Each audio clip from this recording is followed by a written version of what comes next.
Good morning, my wonderful Severnans. Welcome to another episode of the Severna Republic. So, where we are now, the citizen facilities have all been constructed, so everything's ready to go. So we've got all the bus stations have all been constructed, and as you can see here in the town centre, we've now got three shops, three supermarkets. There's also the hospital just there in the background, and you can see that all the supermarkets are connected to a single warehouse. So that's one of my strategies that I'm going to employ in trying to keep the trucks down. So now just one train hopefully will be able to keep up and serve all of those supermarkets. So now you can see the construction industry area in Gravel Rock. So that is all ready to go. I think the only thing I hadn't built in the last video was the asphalt plant, which is just going out of frame now at the bottom there. And you can see how close the construction industry is to the town in this little corner here. So along here around the church that is where I'm going to build the first residences. I'm going to have to make sure that they can all reach the shops correctly, but I think they can.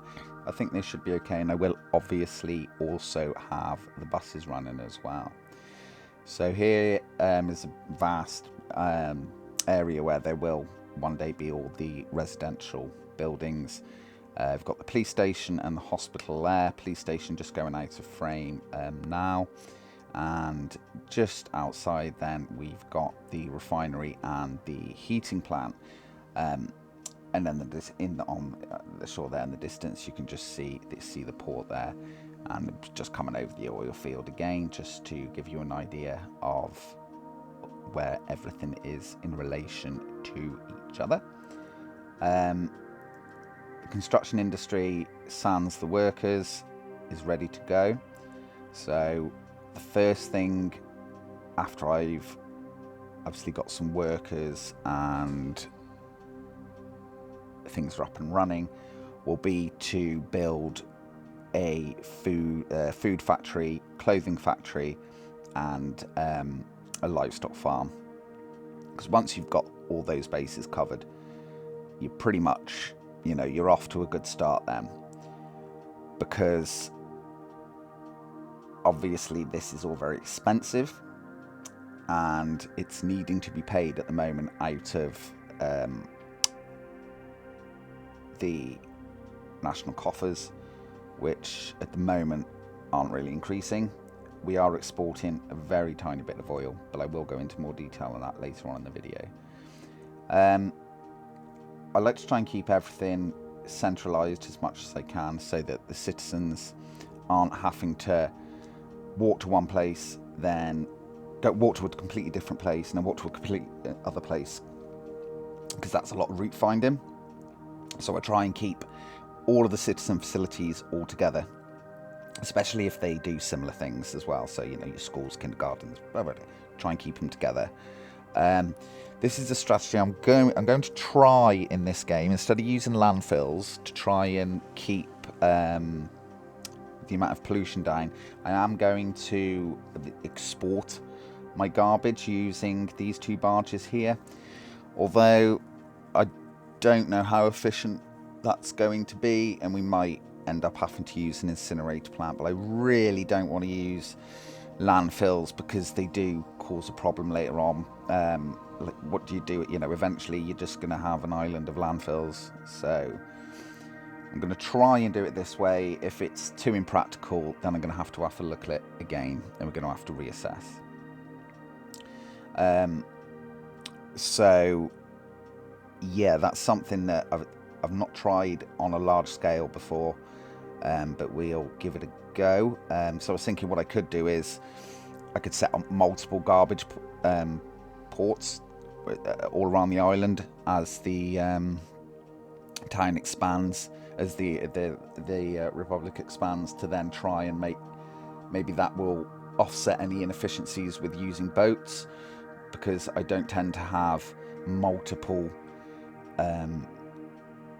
landfill sites across the island. I would usually only have one area that I basically sacrifice to it, and then everything will go there.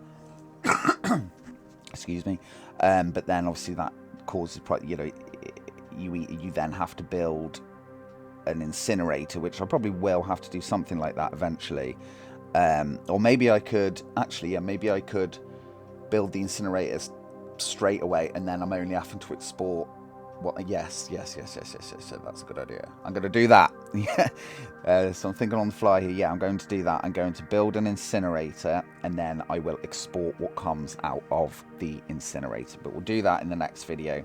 First of all, I just want to get the tower block of the residential buildings constructed and get some citizens in here, because, as I said, I am exporting a little bit of oil, but emphasis there being on the little bit.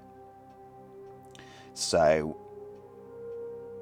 at the moment then, so far the resources, it's cost 2.9 million rubles, and foreign manpower is costing us 2.2 million rubles, and then delivery of those materials has cost us 1 million rubles.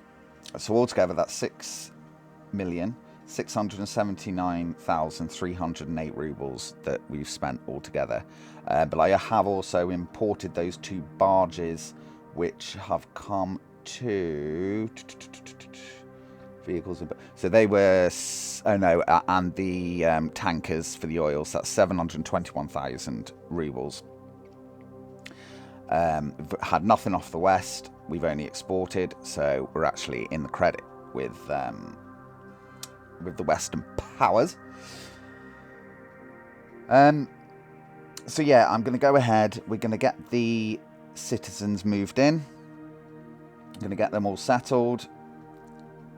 I'm not sure how many I will have to employ to get that all set up, because we've got the prefab panels factory, which is quite large, because the residential buildings that I use do use prefab panels. So yeah, so up on the screen now you can see those are all the resources that we've imported so far. So the food and the clothes and things, they're obviously been ghost purchased in the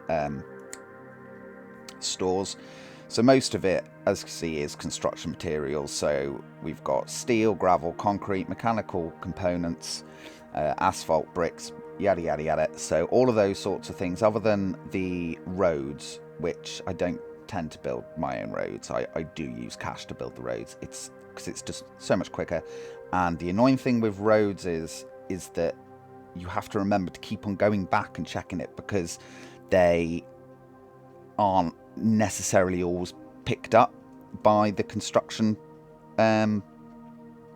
companies. So you'll end up with a whole area not being built because one tiny patch of gravel road's not been constructed or something like that. So the actual island itself, we have produced 13,500 tons of oil with a value of 541,000 rubles, but obviously that's not left the island. That is what's in our storage tanks. And also we've produced 2,700 tons of power. I don't really know what that is measuring there, but that's a value of 1,237 rubles. But that will just be from our windmills, what they're doing at the moment. But no electricity is being exported. The only thing that is leaving the island at the moment is oil, and we have exported 999 tons of oil, and that's given the Republic 39,128 rubles. So thank you very much for watching the video today. In the next video, episode 5, we will be bringing in the first citizens of Severna, so we'll be able to get the city here coming to life. So thank you very much again, and speak to you soon. Bye bye.